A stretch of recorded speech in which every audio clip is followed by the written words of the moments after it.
my I must first apologize for my picture not appearing. I just suddenly noticed that it's saying that the camera is not being identified. So I'm sorry about that. Oh, Miracle, can you see me? You are muted.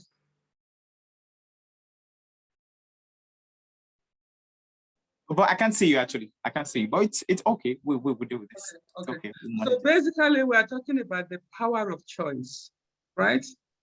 And this is a very, very important topic. And the reason why we all live and what we are doing right now, because we chose to, we made use of the power to choose.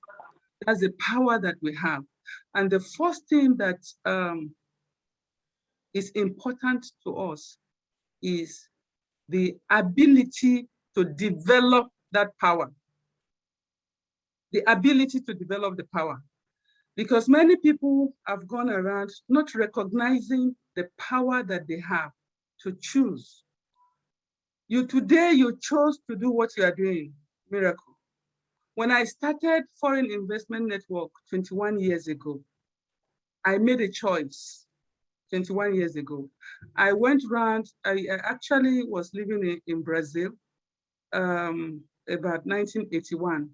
So living in Brazil as the wife of a diplomat, I would go out and say, how can Brazil, Rio de Janeiro be this beautiful with all of the high buildings?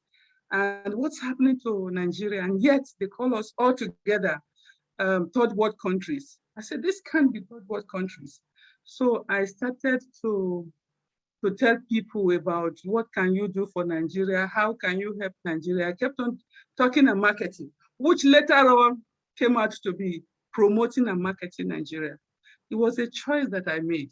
I could have just sat at home and watched movies from movie to movie, you know, and just dress up and go from party to party, but it's a choice.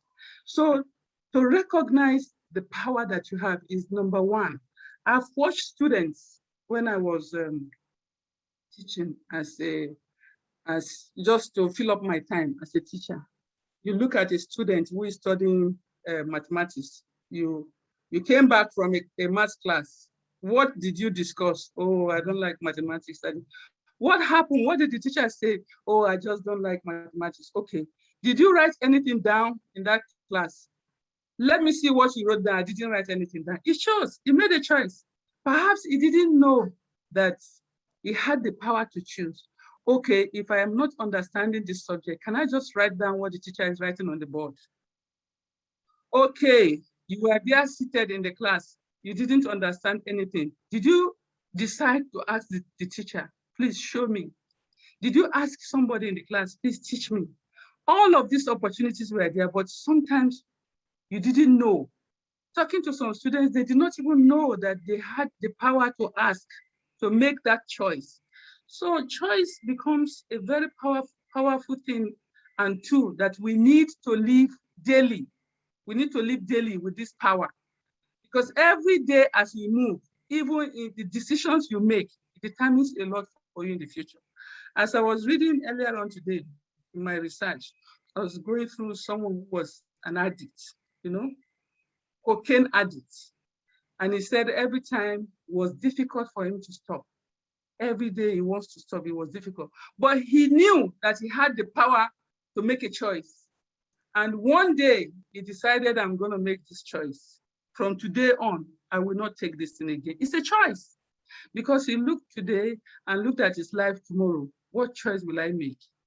So he made a choice. So even as young people, you look at yourself, you look at decisions on the table for you, and then you are faced with, what should I do?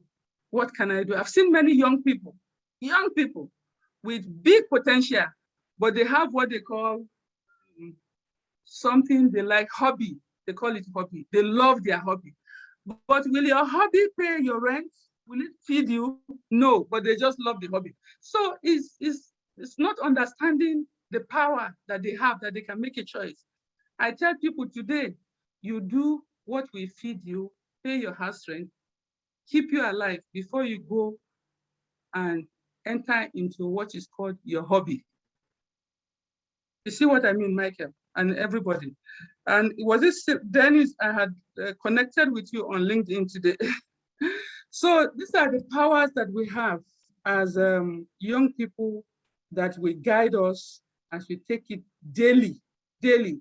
There are things that happen to you every second. There are decisions that you have to make. Some decisions, you may need time to think about it, okay? You can't take it immediately. Some decisions will make you uncomfortable today, but what are you thinking about? Are you looking at the future? And you make it today to be uncomfortable today because you want to be comfortable tomorrow. So this is the power of choice that we have. Are there any questions? Miracle, are we asking questions? Yes, yeah, questions actually. The question. So I'm going to ask about 2 questions, and before we allow Mr. Sylvester speak. So the question I got from other young people that have spoken to me why we had to even post this was the question of, they are saying that they have challenges. Right now, we are in West Africa where we have a lot of global issues, and we have, like, it's an African issue where young people are not given opportunity to really stretch themselves. So maybe insecurity problems and then all of that. So now they seem that as an excuse to sit down and not do anything, because of when they try to make any steps, they feel threatened because of the lot of things happening in the country and the continent at large, in West Africa as a whole. So the question is, what do they do through this process where they have enough excuses not to be able to do what they should do, which looks good? So what should they do in situations like that? Thank you very much. I've seen many young people that we count as extremely lazy.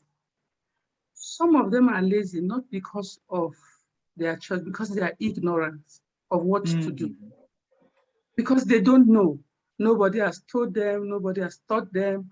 They have not seen anybody doing anything about it. For example, why would you sit at home when you can volunteer in your neighbor's saloon or somewhere?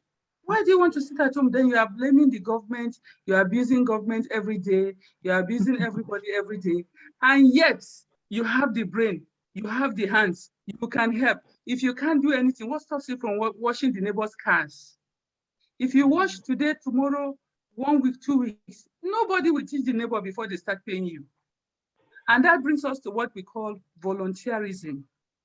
Sometimes because the young people have not been taught how to volunteer, so they don't know how to do it. I used to live in South Korea, and in South Korea, I was a volunteer with the American organization.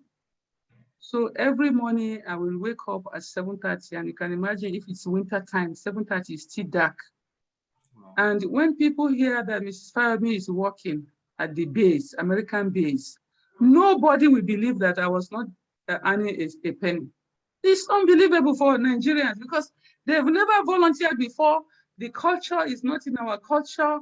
We don't know, but when you go and volunteer, people don't know that you are learning a trade, you are learning a skill, you are developing a skill. So, and these are all choices that you want to choose to make. When I was at home as the wife of a diplomat, and I thought to myself, I'd better do something. It was a choice. So I went to the American base. When I saw their advert, I'm ready to work as a volunteer. Working as a volunteer with the Americans taught me a lot about the culture of Americans. They have culture.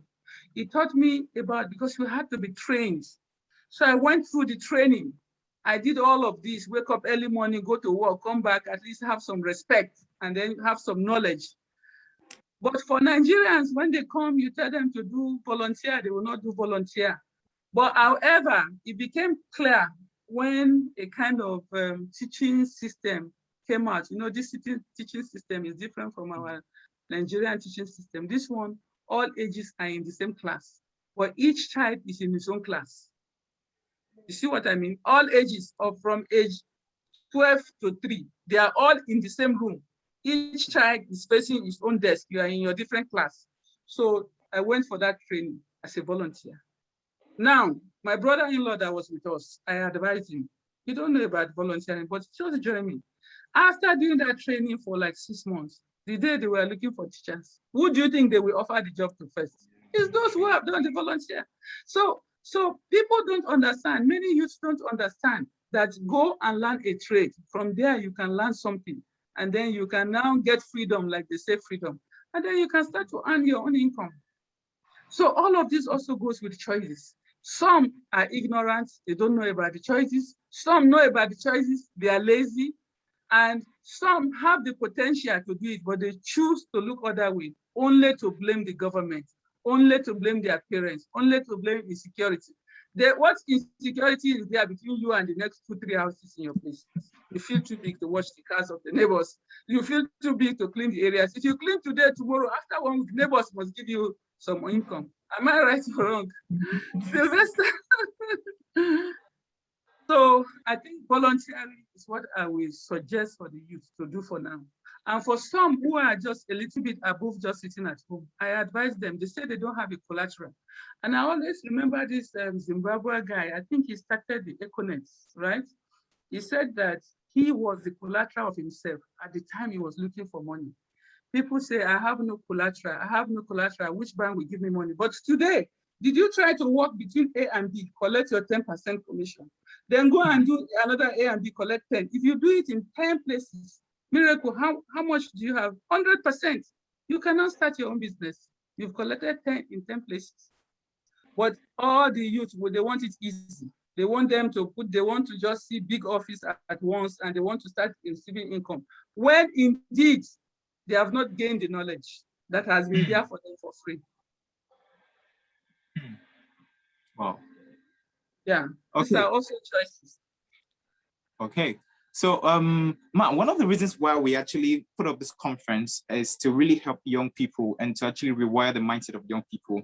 And because we realize that in Africa, we have a lot of young people who have a functional definition of leadership. So it is hard for them to really play their role as young people in different sectors in Africa as a whole. So now, I read your profile and I saw how you've done so much. And the team is actually capacity and competency building. Now, what can you tell young people about competency in your journey so far of becoming who you are today? Thank you very much. I think that in everything that the young people do, they need to master their area of strength. If you have discovered that photography is what you like doing, then go and master it so that when they talk about photography, they know who to call, okay? And one important thing that you must have in your mind is that at any one time, you must never have a free time doing nothing. You must, before you sleep, you must ask yourself, I'm sleeping now, God, be with me. Tomorrow, what am I going to do? How am I going to spend my hours tomorrow? And when night comes, you justify yourself. Did I really spend the day well? You see? So now, if you choose to be a photographer, I know a guy who is a very good photographer. In fact, he has gone beyond photography. He was taking photographs of people in oil and gas. Today, he manages the database of oil and gas people. And how did he get here? When he was a photographer, he went around and came to people like me, please, I want to buy a new camera. I'm taking photographs. He was taking photographs of people. So from the people, he was taking photographs for free. He now started asking for money, and then he bought his own camera. From taking camera today now, in fact, they are honoring him in his state. This is, I mean, it has gone through many years. This will be like maybe 16 years. It's not like yesterday. But at least he's where he wants to be. Because like when I share my story, I said from kitchen to the boardroom. Because I was in the kitchen. But I had to struggle outside of the kitchen to lead myself to the boardroom. That is my own story. So if you focus and stand still on what you believe, what young people must understand is that it doesn't happen overnight. It can't happen 1 year, 2 years. It has taken me over 20 years to be where I am. It didn't happen over 1 day, 2 days, no. So the young people must know that nothing happens overnight, number one. Number two is that whatever you want in this life, you can get it, but it will not happen overnight. That's why I tell people, even if you choose to work in an organization and say, look, I want to be a policeman, or I want to join FIRS, whatever it will come. If you choose to be an ambassador, it will come. You walk towards it step by step, step by step. That is how it goes. It doesn't happen overnight, and it comes with hard work. It doesn't come spending time wasting away. You must always ask yourself, what was my gain? Yesterday I spent 12 hours. The 12 hours, you can never get it back. And who you spend it with, how you spend it is very important. You mean, Miracle now is spending time with me, right? I'm spending time with Sylvester, Jenkins, Dennis, Williams, Peace, and many other Williams, all of them. It's because we made a choice to be together, right?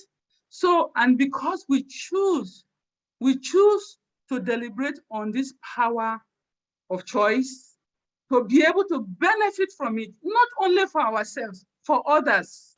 And why I say for others is because when you gain knowledge, you are not gaining the knowledge because of yourself. Many people don't know also that, oh, I don't need this knowledge. Why do I get it? No, but you can give it to somebody else. I remember when I was in London, I took up very seriously going for a property workshop. The workshop was free. It was for like 2 weeks, but you must get up and go to the city. No, it's not easy to go to the city. It's like when you live in Ikeja, you're going to Victoria Island every day, go and come back. It's not an easy journey. And a friend of mine said, oh, where are you? Do you want to buy property? I said, I'm not buying any property. Then she said, where are you then going? I said, I'm going for knowledge. I get the knowledge. If I don't use it because I can't buy property, it doesn't mean I can't advise somebody else who can buy property. Correct? So we must be hungry for knowledge. We must be able to learn. There's something else that I see that is really hurts me, but up till now, people are not yet able to convince me otherwise. And it is about women, young women in the churches spending so much money on their clothes, every day changing, nurses changing. I ask myself, if only all these 2,000, 5,000 can be put into a laptop that I'm using right now as I'm talking to you, this laptop can deliver you from poverty. It can keep you away from roaming about and trouble. Can keep you away from SARS. You know, it can keep you away from it. But instead, they spend all the time with the tailors. Tell me, Miracle. Spending time with Williams and Dennis and Peace and Sylvester and Olayinka, is it not better than spending the time with tailors? You spend all the time with tailors. You spend all the time with tailors. People are using laptop right now. They are working online and receiving $20, $50, $50, $60, $100, and you are going about. So we have to change our attitude to life. Nothing comes easy. If you see your colleagues and your friends, associates that are in developed countries, are they spending time, tell us the whole day? No, they're spending time working. They're spending time working. Thank you very much. Thank you so much, Ma. Okay, so what was going to happen is this: we're going to actually let Mr. Sylvester speak, and then we'll go to the panel section where we would want to know your views about different topics, especially related with this conference, which is competency and capacity building. So, Mr. Sylvester, you'll be speaking now. Thank you so much, Mrs. Olayinka. Thank you. So I just want to take a moment and thank you, Miracle, for this opportunity. I'm very honored and blessed to be here today. I also want to take a moment in order to remember the tragic loss of those during 9/11. It's the 20th anniversary of those people who lost their lives to the tragic attacks on the World Trade Center during 9/11. So during that time frame, nobody had any expectations of our nation being up under attack. And it changed our way of living, and it changed our way of lives. And during the time frame, in order to rebuild, we had to go through a lot of things. And one of the main key ingredients that we needed along that journey was the key of resilience, because we know resilience is the ability to bounce back from adversity. And while we're going through this motion of rebuilding not only our nation, but our families, we went through so many hardships during that time. We went through so many battles, just figuring out what's the next step in the ways that we're able to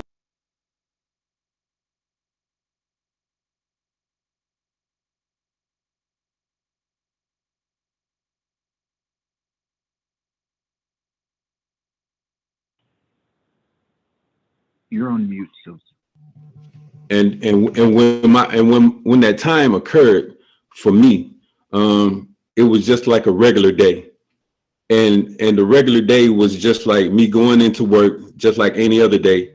But I heard over the radio the occurrence of the planes crashing into the World Trade Center. And during the time frame, another one hit. And once that plane hit the towers, I can recall just going over to the company, and my first sergeant bringing everybody in. And we brought everybody in. He asked us, did we hear about the situation that was going on dealing with the towers? And everybody would nod their head and was like, yes. He's like, and then he asked the question, who in here is not ready to go to war? And there was a couple of people that stepped back for a minute and they raised their hands. And when they raised their hands, he told them all to get out. He said, get out right now. And everybody looked crazy, like what was going on? But in the process of that happening, he said, if you're not ready to go to war, if you're not prepared to go to war, get out right now. And so when they exit the room, everybody else that was just astounded by everything that he just said, we looked at him and he had told us.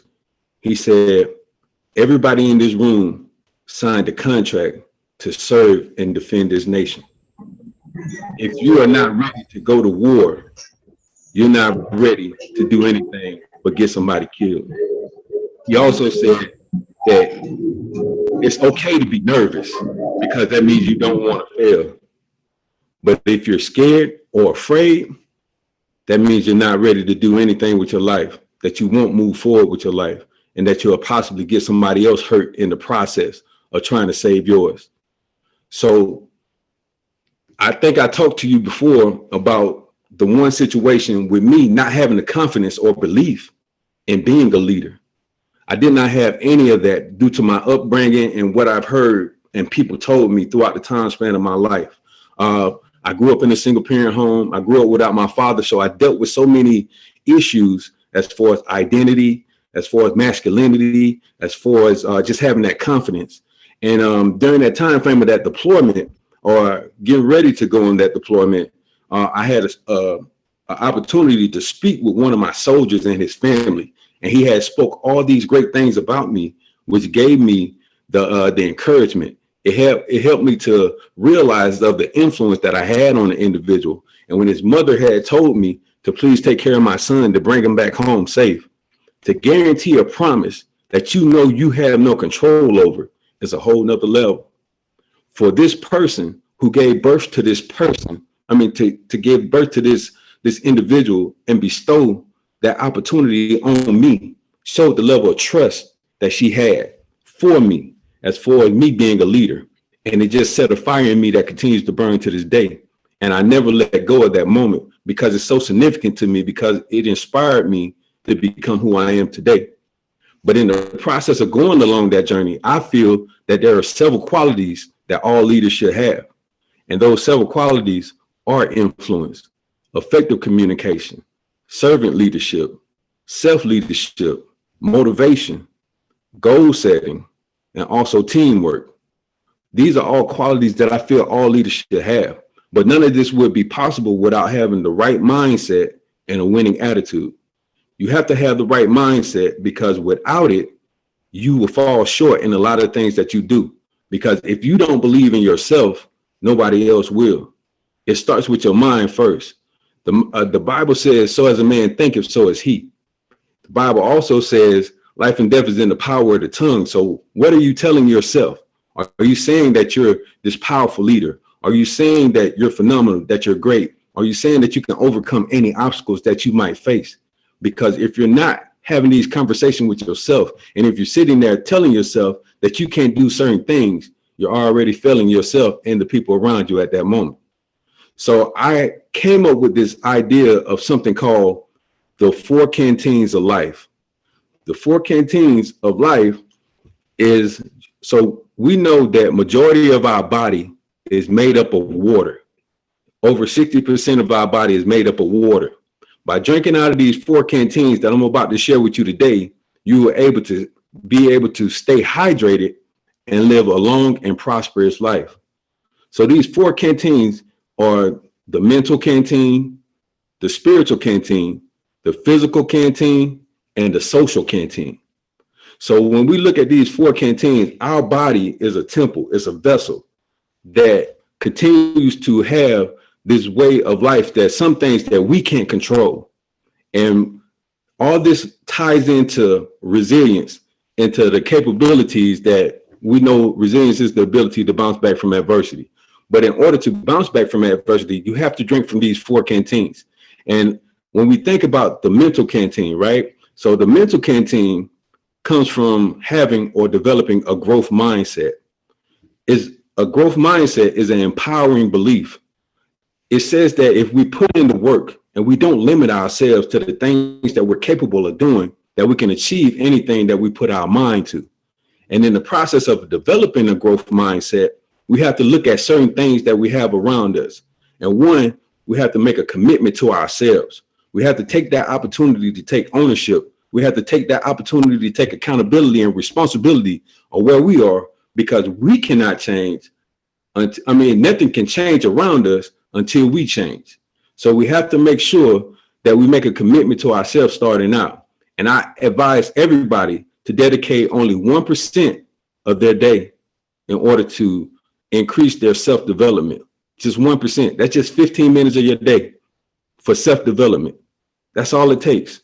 And eventually that will continue to grow as you go further along. So 1, just make that commitment to yourself. 2, your circle, the people around you.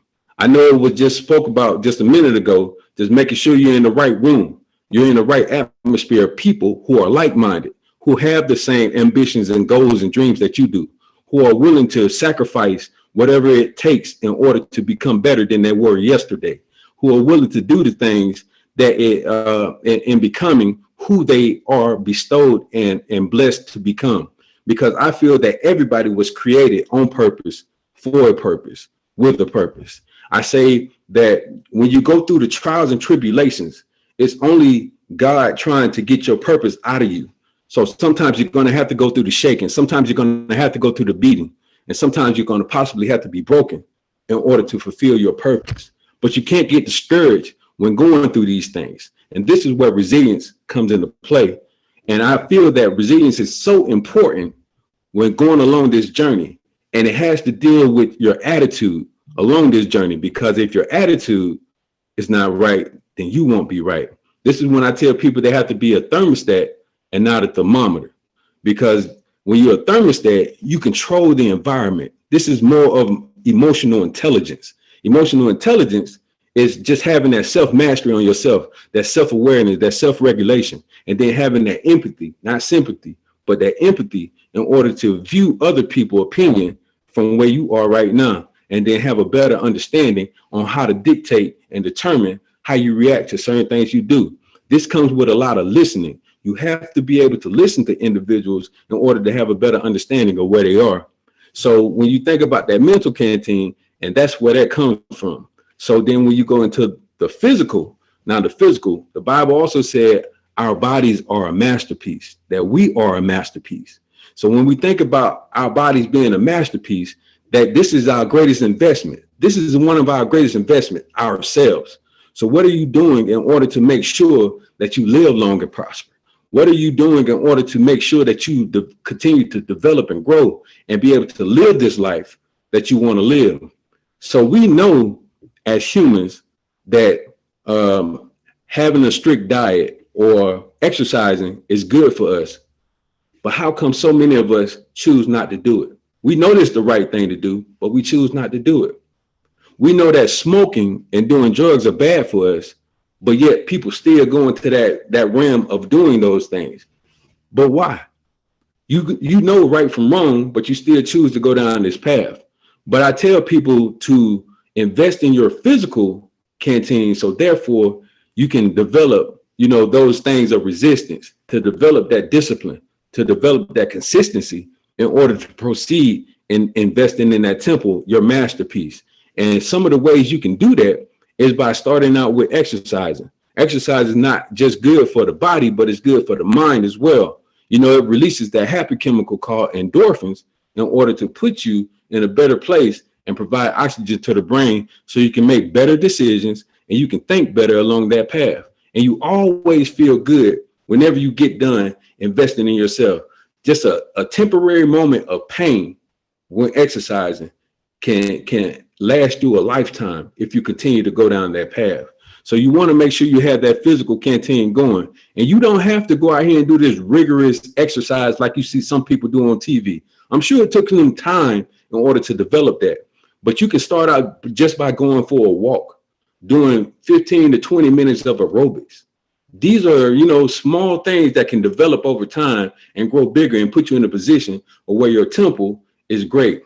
But then you can also, so then when you look at that physical and that mental canteen, now you're going into the spiritual.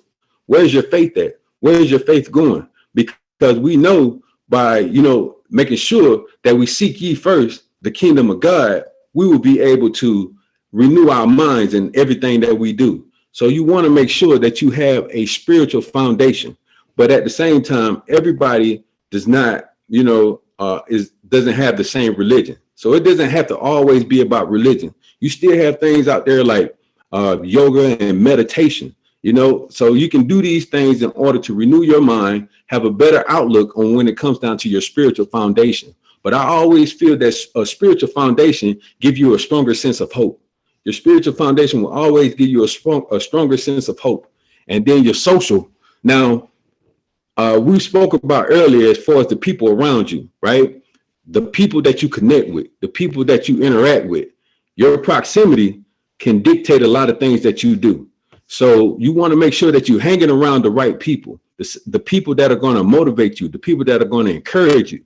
Now, I know everybody out there has a family member, a friend, somebody that they can count on that has their best interests at heart.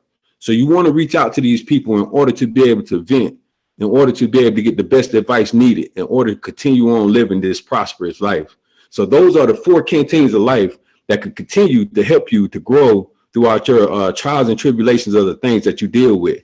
Because we know everybody deals with adversity at some level and any capacity of stress, whether it's death of a loved one, whether it's a divorce, a breakup, whether it's losing a job, financial hardship, so many things that challenge us throughout our lives. But if we maintain these 4 canteens and continue to invest in these things, it will bounce, any type of stress that we might be going through or dealing with. It will reflect it. It will prevent it from going into us to the point that we get dehydrated and possibly die. Because, stress is one of the biggest killers in this world. You can die from stress, but you want to maintain these 4 canteens in order to keep moving forward. But when we think about resilience in the aspect, a lot of people don't understand or know that this is something that you don't have to be born with. Now, you have some people that are born with more resilience ability than others, but this is something that can be developed, just like leadership. And in the process of developing this resiliency, you have to take the opportunity to do the research, gain the knowledge, and put yourself in the proximity of those who have the knowledge and wisdom in order to bestow that upon you. And when we think about some things that you can do right now, is 1, exercise, 2, just laughter. Laughter is the best medicine, believe it or not. Some people might not even think about it, but laughter is the best medicine because it's a defense mechanism against stress. It increases your immunity, and then it also decreases stress. So you always want to find an opportunity to watch a funny video or whatever it might be in order to gain that laughter, in order to reduce your stress, because it's good for you in any kind of way. You might not see it, but it is. So always try to find an opportunity to laugh throughout the day. And then you just want to make sure that you think about that emotional intelligence. What your triggers are. What are the things that make you mad? What are the things that put you in a position of feeling that emptiness, that loneliness, that hurt, and be able to counteract those things? By having that emotional intelligence, you will be able to do that. So you want to make sure that you gain these things in order to be it. And then just be adaptive to change. Be adaptive to change, because change is going to always happen. So your perception on life will affect your performance. Your perception on life will always affect your performance, because if you look at it in a negative sense, it will continue to be negative. But if you look at it as a positive, it will continue to grow and flourish and be positive. It's just like your mind is a garden. And if you plant seeds of negativity, weeds will grow. But if you plant seeds of positivity, flowers, trees, you'll see nature just flourish by all the positive things that you're feeding yourself. So you want to make sure that you're doing all these things and make sure you're focusing on becoming the better person that you are and that you're supposed to be in life. So that's a little bit that I wanted to share with everybody dealing with resilience and how they can develop it, but also just dealing with developing a growth mindset. Thank you so much, Mr. Sylvester. Thank you so much. Okay, so I think we're going to ask a question right away into this. So we're going into the panel section right now. So this is questions, and one of the reasons why we decided to have this conference is because we realized that in Africa, most especially, we have different things happening, especially in West Africa. And we thought that having people from different continents to speak about areas of life that they've mastered, it would actually help all the young people in Africa to help them build themselves, and most importantly, change the mindset of leadership, because of a lot of things are happening right now. Young people have been left out somehow. So they're having to look at the shortcomings of leaders that have acted corruptly, not with the intention of acting corruptly, but somehow because they have shortcomings, they made their shortcomings become a standard in the society today. So a lot of young people are following the footsteps of leaders that have allowed the shortcomings to become a standard for them. So we want to redefine that by having people who are standing on values and strong belief systems to actually speak to young people and change their mindset. So now we're going to go to the panel session. And one of the questions I actually want to ask our speakers today is, in your perception, what do you think leadership should be, or what do you think leadership is? In a universal concept, what do you think leadership should be for young people? So I think Mr. Sylvester can go, and then Mrs. Olinka would go. Yes. So for me, I think leadership should be just somebody in general. Any leader, I think they should know the way, go the way, and show the way. Know the way, go the way, and show the way, because in the process of being that primary example of the people that we aspire others to be, we have to set the tone. We have to set the temperature. We have to make sure that we're leading by example. So in leadership, you know, the first four letters of leadership, the LEAD, for me, they stands for listen. Don't just go by your own understanding. Listen to other people and what they have to say, because you can learn from other people. Then at the same time, you can also hear what they have to bring to the table in order to get a better understanding on your views as far as you being the leader. And then your attitude is pretty much everything.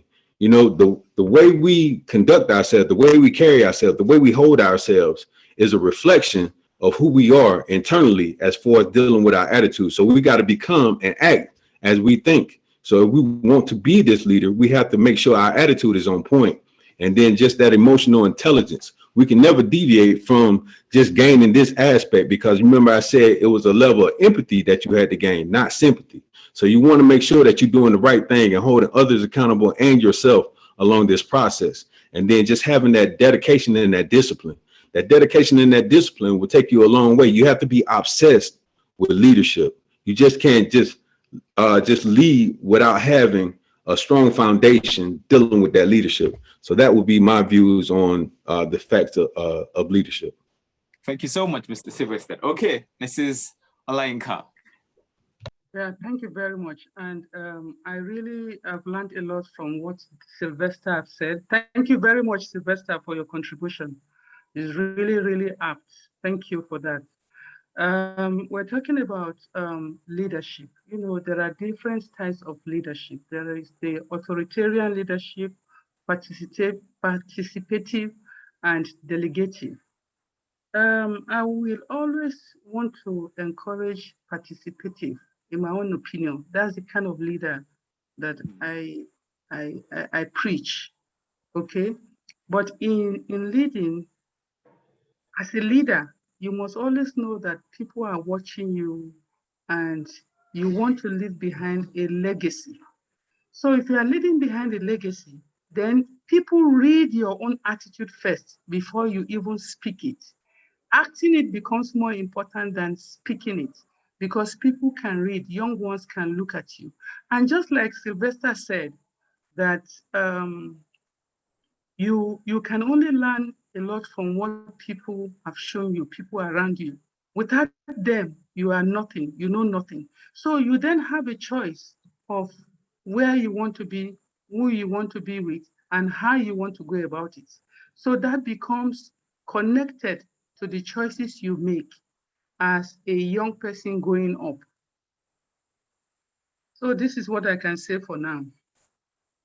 So much, Ma. Thank you so much, Ma. So the other question, which we actually want, so Mr. Sylvester is representing the US from Europe, and then Mrs. Olayinka is representing Africa. So this is for young leaders, especially in Africa, but which I believe these principles can be used as well globally as well. So one of the reasons why I thought that Mrs. Olayinka and Mr. Sylvester and Mr. Sylvester to be part of this conference was because I realized that both speakers have gone through a lot in their life. And then I think sometimes young people, what we have is excuses for why we're not being able to do a lot of things. And for me, I think that's very important that we live above all of those things. And we have people who can look up to, like a figure, to say, okay, if Mr. Sylvester has been able to do this, if Mrs. Olayinka has been able to do this, it is possible as well for young people like me to do it. So we actually want to understand individual concept on how will I put it now? I'm trying to find the right word. Being in a continent like Africa. Now, Mr. Sylvester has had wars. He's fought in wars and different kind of war, you know. And Mr. Olayinka has dealt with different kind of situations being a wife in a kitchen. You know, I think it's not really easy having to establish this much as a woman who often stays in the kitchen.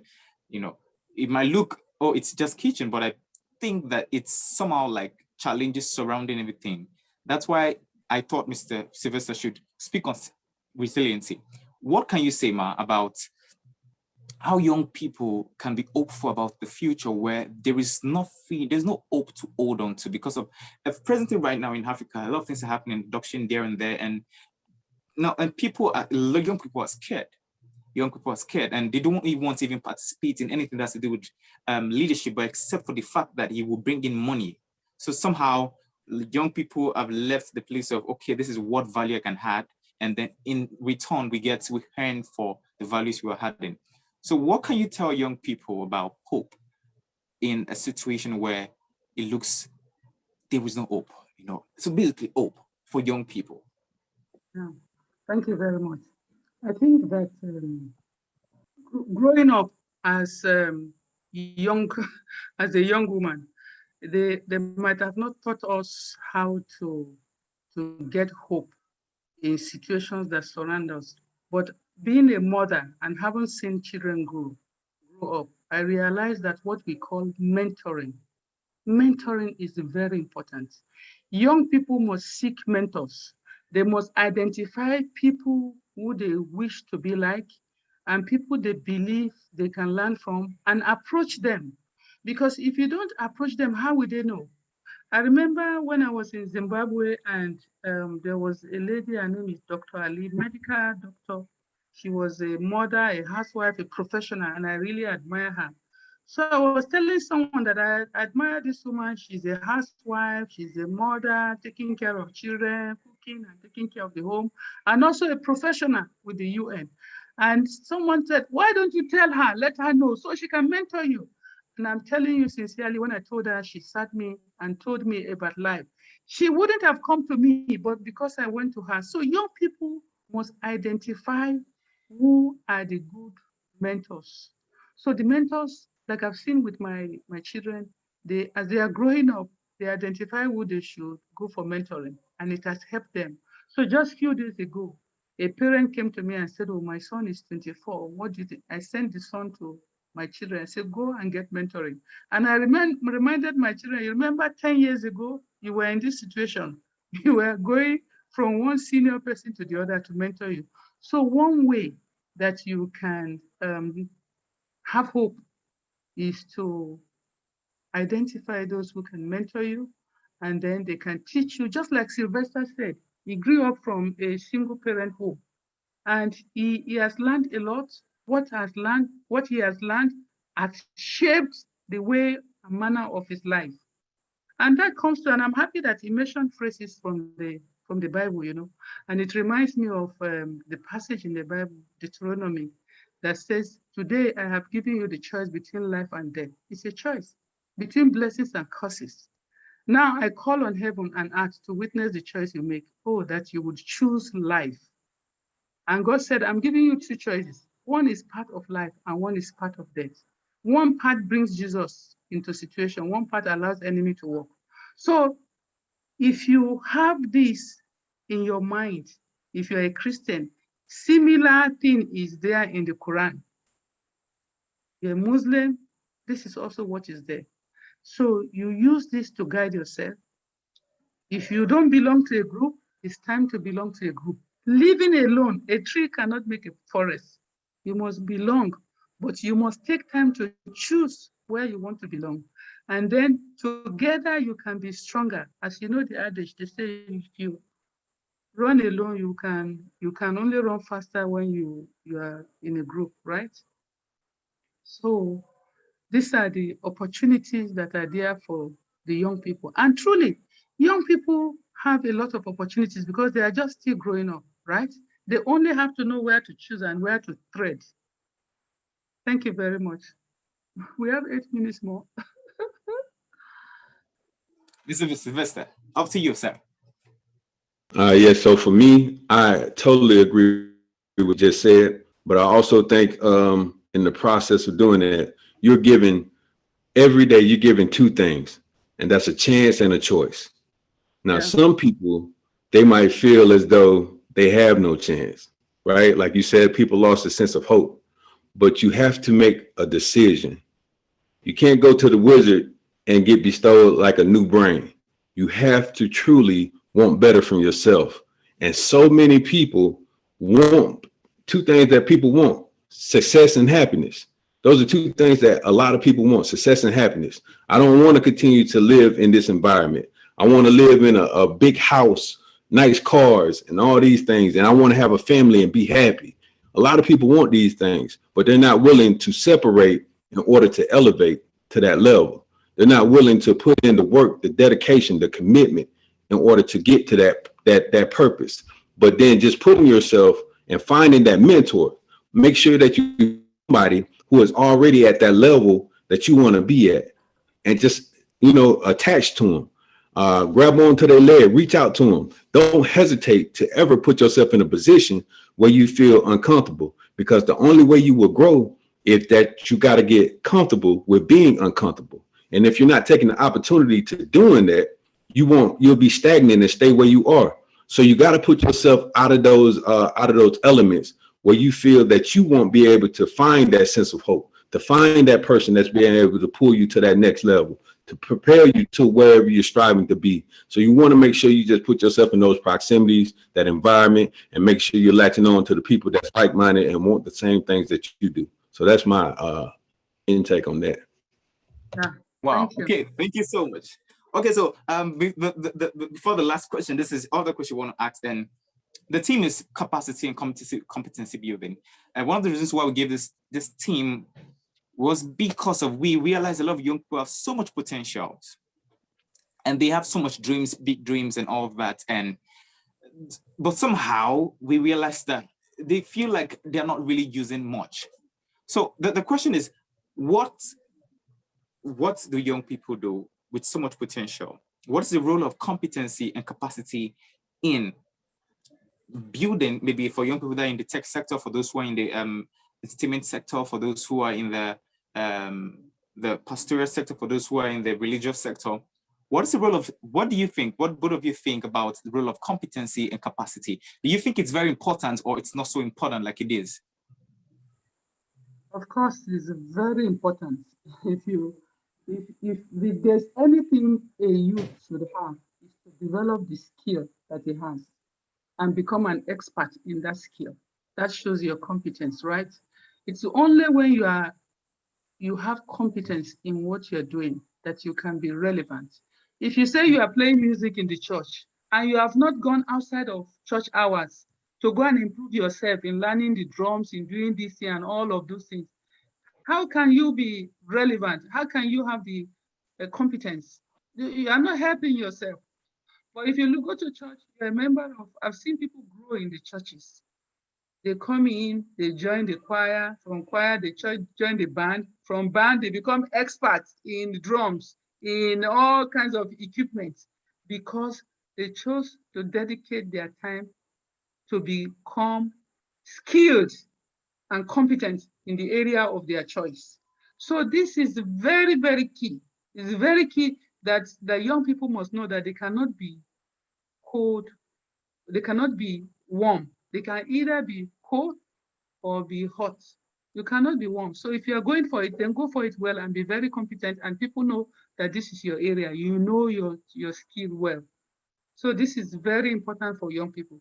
And so it doesn't, if you are struggling to get a skill, then perhaps that is not yet time for that skill for you. Go for what is easier for you, where you can claim as your own, and when they call the best 10, you appear. Not you are in the band and you can't really play anything well enough. You know, the people who know how to play well enough today, they weren't born with it. They chose to spend hours to become experts in it. So it's very important that competence is taken very, very seriously amongst the young people. If you wash cars, wash it very well. Let us know that you're an expert in washing cars. I used to have a housemaid who can iron shirts. The ironing of shirts was first class. People, all the ambassadors hear about it, that if you go to Ambassador Firebe's house, the house help will iron your shirts. You will not even know that. That's competence. She built it and she made a record in it. So that is how young people should choose the area of interest and not necessarily their hobbies, right? Hobbies come after you have earned income. So that is it for me. Sylvester, maybe you have something to say. Just my take on it. I think what you said was very well, articulated, and I really feel that from my standpoint that a lot of people fail to realize, man, that you don't have to be great to start, but you have to start in order to be great. And that's where the consistency comes into play. So when you initially start out, you're not going to be the best at anything you do. It's just like when you're a kid, like when you initially start writing your name, right? And you couldn't really, write the proper letter in spelling your name. But over time, as you continuously did it, you got better, even to the point where you were able to write in cursive. That came with consistency. That came with commitment. That came with development over time. So you want to make sure that you continue to refine yourself as far as developing that consistency, so you're able to stand out as that leader that you want to be. But then the capacity, being in the actual, ability to be able to deliver these things and to spread it out to not only yourself, but present it to others, man, it's a whole nother level. When you're able to develop your skills to a point where you can break it down to the lowest level. I mean, not just, to the people that's around you, but to the people that, that you never even, had any kind of interaction with. The people that you feel like need it the most, that don't comprehend it, when they're able to understand what you bring to the table, that's a whole nother level of competency. So it's always very important to develop this skill. It's always very needed in the capacity of where we are and who we are today. See, the biggest thing, man, that people will fail to realize is not the knowledge that we're providing today. It's applying the knowledge that we're providing today. Because once this is said and done, if people choose not to take forth action in order to make sure they can develop these skills that we're bringing to the table, then it won't be nothing out of it. It'll just be like an opportunity wasted, and it's on them. But there is no perfect time in order to start. The opportunity is now. Now stands for no opportunity wasted. And those people out there who are listening to this stuff, you need to apply everything that's being given to you. This is free knowledge. This is free chicken, free food. And if you sit here and you sit on it, you can never grow. You will never develop into the person that you're striving to be. Man, I can go all day about this, so I'm not going to take up too much more of your time, but that was just my input. Thank you. Thank you so much, Matt. So this is our last question, and I think for me, if we don't have so much people on the conference, this is a first virtual conference. And for me, one of the things I would want every young person to go out with is to understand what both speakers have, how will I put it now? How both speakers hold the role of character in their success and in their development of themselves as a whole. And I think one of the challenges we're facing as Africans is the role of character. And I think this is very slim in Africa. It's very slim. It's very, very low in leadership in Africa, especially in Africa. I know it's as well, it's a global thing, but when it comes to Africa, it's something that you can easily see. And I think that if I do not do anything at all, as young as I am, I should help in helping young people inculcate the role of proper character. And that's what I'm also building myself as well too. So the question is to our speakers is, the young people here and those who watch it later, how important is character? And why should young people strive for character? It's very important to me, as I want to know. So for me, I believe that talent will open the door, but your character will keep you in the room. And I say this because when it comes to your character, this is the total person. This is you. This is who you are. This is your mark on life. This is the individual that has the courage, the knowledge, the wisdom in order to stand tall in their beliefs and not let nobody push them from where they are. And in order to have that, in order to be able to do that, you have to have a strong level of character. Character takes you a long way. I always tell my kids, education is important, but the most important key is your character, is developing your character, is making sure that you are not going out here being some hoodlum or running around here doing anything obscure or just, something that's not going to be a greater representation of you. And if you look at certain individuals in life, they all started from humble beginnings, but then they developed their character in order to be present in a lot of things they do. So your talent will get you to open the door, but your character will keep you in the room. So I feel that character is one of the most important things that you'll ever have. So that's my take on it. Yeah, correct, Sylvester. I completely agree with you because the talent can only open doors for you. But how do you maintain that position? It can only come by your character. That's what will keep you going. And I was talking yesterday with a friend of mine in America, and we were just comparing that the Yoruba race is a race in Africa, in Nigeria, right? They always will talk about character. It's not anything about you are making money, you are getting married. All of those is not important. It's about character. Because the character sets the pace. The character will determine so many things in your life. And that is why it is important that young people are around those who can mold their characters to be solid and be well ingrained. If you are, for example, if you're a Christian and they have raised you as a Christian child and the character has been built in you, nothing can change it. Many years will come and go, you are still stand still. Rain will come, sun will shine, but you are still standing. Why? Because Your character has been formed as a child, impacted by what your parents, your family, your government has shown you. That is why leadership becomes very important in shaping the characters of the youth. So it takes a lot for a youth to see the leader being very corrupt and yet stand on not being corrupt. It takes a lot. It takes a lot. Someone was asking a mother, how did you train your child when the father drinks so much? It takes a lot, but we know Wow. that God has a lot to do with it.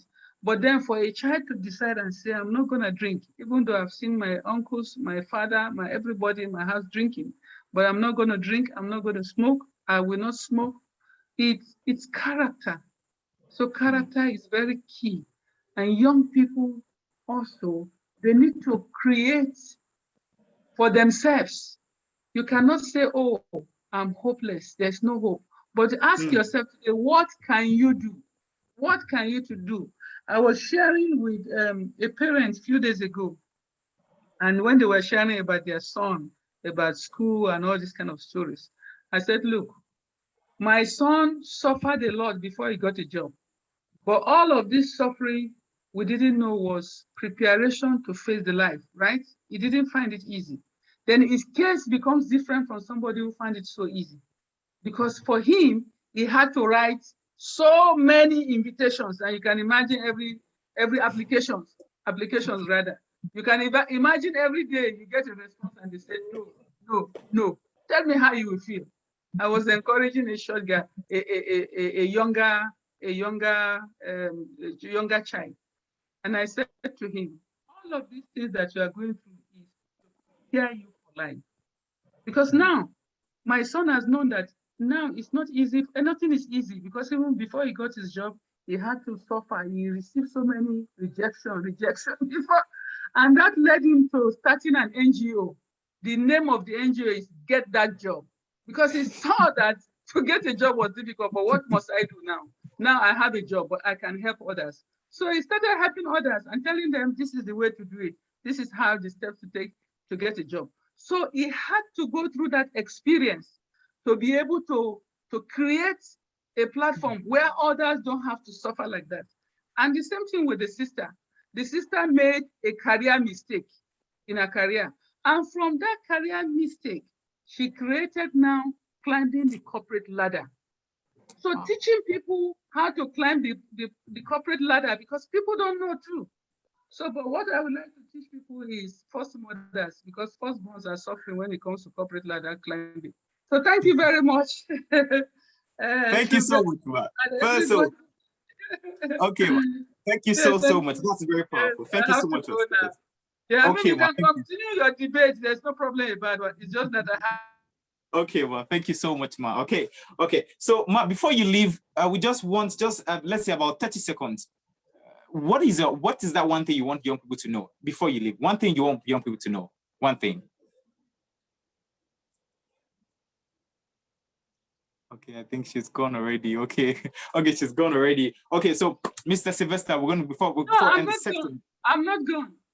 Okay, very good. So yes, exactly. I'm not gone. Yes, okay. Young people should know that there is no room for laziness. There's no room for laziness. All young people must get up and decide to do something on every day that they wake up. There's no room for sitting and changing channels on television. And you're a young, able man with muscles. You're a young woman. You have hands to work. You can do hair. You can do IT. You can help in the business center. How can you now sit at home and say, oh, I'm hopeless? What did the administration say? They are useless. There's no job. There's no food. Of course, there are many things you can do. You can even go to farm and give assistance. Then you learn something. Thank you very much. Thank you so much, Ma. Okay. So I'm so sorry about 20 years. It's 20 years today, you know. It's so sad that almost 3,000 people died 20 years ago in America. But the good thing is that America is more than able to deal with all of them. They finished Al-Qaeda, isn't it? Bin Laden is gone. So thank you very much. Bye-bye. Bye. Thank you so much, Ma. Thank you so much. Okay, Mr. Sylvester, before we let you go too, we want to actually ask your experience. For me, I feel today is actually a memorable day for this conference, especially with the fact that you fought war before and all that. And we want to ask you, you've dealt with people, you've sat with people, you've gone to different kind of war, you've had to face with different kind of challenges. What is one thing you want young people who are going to watching this and those who are watching this now to know about life and what you never knew growing up and what you knew? So absolutely, I'll try to make this quick as possible. But I want everybody to know, especially the young people, man, that broken crayons still color. That regardless of what you experienced in life, the hardships, the pain, the struggles, that you still have value, you still have purpose. You have an opportunity today to make whatever you experienced in your life a change for the better. Life is 10% of what happens to you, but it's 90% about what you do about it. So you need to make sure that you always find yourself in a position where you don't give up, that you always don't allow your start to determine your finish, that you keep on moving forward in the right direction and become the best person and version of you that you are. You can only be the best you that you can be. So that's my message to the young people and the youth. Thank you so much. Thank you so much. I am really grateful for this. Really, thank you so much. And I want to use this opportunity to say thank you to Mrs. Olayinka Fayomi and Mrs. Sylvester for you to have taken time out to have this conference together. I think this is the first of its kind, and I believe that through this platform, we will to get across to more young people, not within Africa alone, but as well global, where we help young people have identity and have a right definition of what leadership truly means. Thank you so much, Mrs. Sylvester. I'm really, really grateful. And thanks so much to everyone who's joined. Thank you so much to Mrs. Peace. And I also want to honor, I also want to give an opportunity to a very good friend of mine to give a few words of exhortation before we actually end this section. And his name is Williams, my very good friend, someone who has been very supportive to this vision. And I want to give a few exhortation before we end this conference. Mr. Williams, the floor is yours, sir. Thank you so much, Miracle, and thank you, Sylvester and Miss P. We can hear you well, Mr. Williams. Give me 1 minute. Okay. Is this much better? A little bit. A little bit better. Perfect. Let me raise the volume. Yes, I wanted to say thank you to Miracle for this, for his ministry, as well as for this West African conference. It was really insightful. Thank you, Mr. Sylvester, for all the gems that you dropped, Miss Peace, and anyone else that was able to join us today. And I pray that you guys were able to consume the information and as we move forward, make changes to our lives and ensure that we become the change of the future. So thank you a lot for this opportunity, Miracle, and thank you to everyone who was able to join. Thank you so much. So that's my very good brother and my very good friend. He's very been supportive to this vision, and I realized that I needed him to speak and give a young exhortation, a few exhortation for everyone who's joined. And I want to say thank you once again to everyone who's joined. And before we're going to end this, I just briefly want to give a short message to everyone who's joined. And this is why I decided to do this. I wanted to cancel the conference because of due to certain reasons, but I realized that I needed to do it. And one of the reasons why I did it was from a very bleeding heart of, I've seen this happen. Now, I think the issue we have in Africa is somewhat the same, a global issue, but maybe in the US, it's more of racism. But in here, it's more of different problems, corruption and all that. And so I don't know how many young people are joining here watching this, but if you're a young person, I'm also a young person as well. I want you to be encouraged that in respect of everything, your faith should be in touch, and at the same time, you should have your character fixed. And if you fall, you start again and stand up again. And this will be coming up every year so that we have young people come together as one to encourage each other and have powerful mindset, powerful people to speak to young people. And I want to say once again to our speakers for accepting this, and to Mrs. Joy, Mrs. Peace rather. Thank you so much. And to my partner, Christina, thank you so much. So I think we've come to an end of this conference, and yeah, powerful section. And for those who were not able to join yesterday's on, you can check my YouTube channel.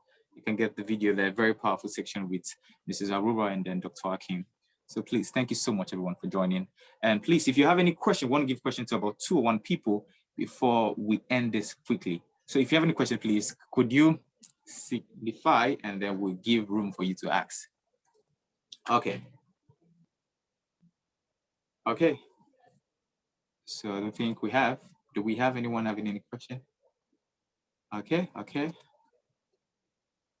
Okay. Okay, so no question. Thank you everyone for joining. We hope to see you again. Our weekly section will be going on Instagram. We're going to be having sections weekly on Instagram, whilst annually we're going to be having the West African Youth Leaders Conference as well. Thank you so much, guys, for joining. Okay, Ma.